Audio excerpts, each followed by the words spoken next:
تاکہ اللہ تعالیٰ پھر اسے پریشانی کے حالات میں اس کے لیے آسانی والا معاملہ فرمائے۔ اور موسیٰ علیہ السلام کی جو دعا ہے رب اشرح لی صدری ویسر لی امری، اس میں یہ جو الفاظ ہے کہ ویسر لی امری، اور میرے کام کو آسان کر، تو یہ بھی آسانی کے لیے دعا ہے، ان الفاظ کو بھی اختیار کیا جا سکتا۔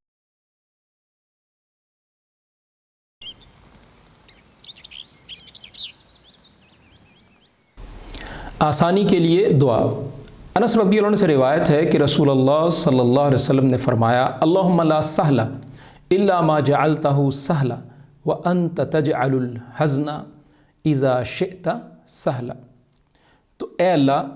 کوئی چیز آسان نہیں مگر جسے تو آسان کر دے، اور تو جب چاہتا ہے مشکل چیز کو بھی آسان کر دیتا ہے۔ السلسلہ الصحیحہ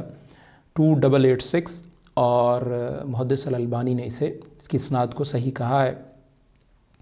تو یہ جو حدیث ہے جس میں اللہ تعالیٰ سے آسانی طلب کی گئی ہے، یہ بہت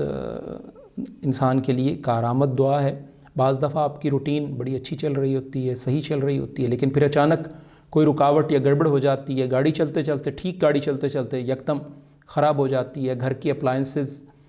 جو صحیح چل رہی ہوتی ہیں یک کسی مشین میں خرابی پیدا ہو جاتی ہے، اور اسی طرح بیوی بچوں کے ساتھ، دوستوں کے ساتھ تعلقات اچھے چل رہے ہوتے ہیں، پھر ان میں کوئی مسئلہ آ جاتا ہے، اسی طرح کاروبار میں کوئی مسئلہ آ جاتا ہے۔ تو جب بھی کوئی مشکل یا پریشانی آتی ہے اس طرح کی، اور بیماری کا معاملہ ہو، امتحان مشکل ہے، زندگی کے معاملات میں کوئی پریشانی ہے، تو اللہ تعالیٰ سے پھر یہ دعا کرنی چاہیے کہ اللہ تعالیٰ اس کام سے مشکل نکال دے، اللہ تعالیٰ اس کام میں سے پریشانی، رکاوٹ، آبسٹیکل، ہرڈل دور کر دے، اور اس مشکل کو اللہ تعالیٰ آسان کر دے، کیونکہ اللہ تعالیٰ ہی اگر چاہے تو مشکل کو، پریشانی کو، تکلیف کو بھی آسانی میں بدل سکتا ہے۔ تو اپنے اسباب بھی اختیار کرے، اور ساتھ اللہ تعالیٰ سے اپنے تنگی کے حالات میں، پریشانی کے حالات میں بھی دعا کرتا رہے، اور جب خوشحالی کے حالات ہیں تب بھی اللہ تعالیٰ کو یاد رکھے، تاکہ اللہ تعالیٰ پھر اسے پریشانی کے حالات میں اس کے لیے آسانی والا معاملہ فرمائے۔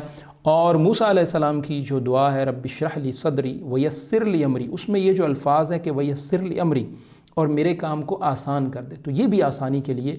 دعا ہے، ان الفاظ کو بھی اختیار کیا جا سکتا ہے اور پڑھا جا سکتا ہے، بلکہ پڑھنا چاہیے۔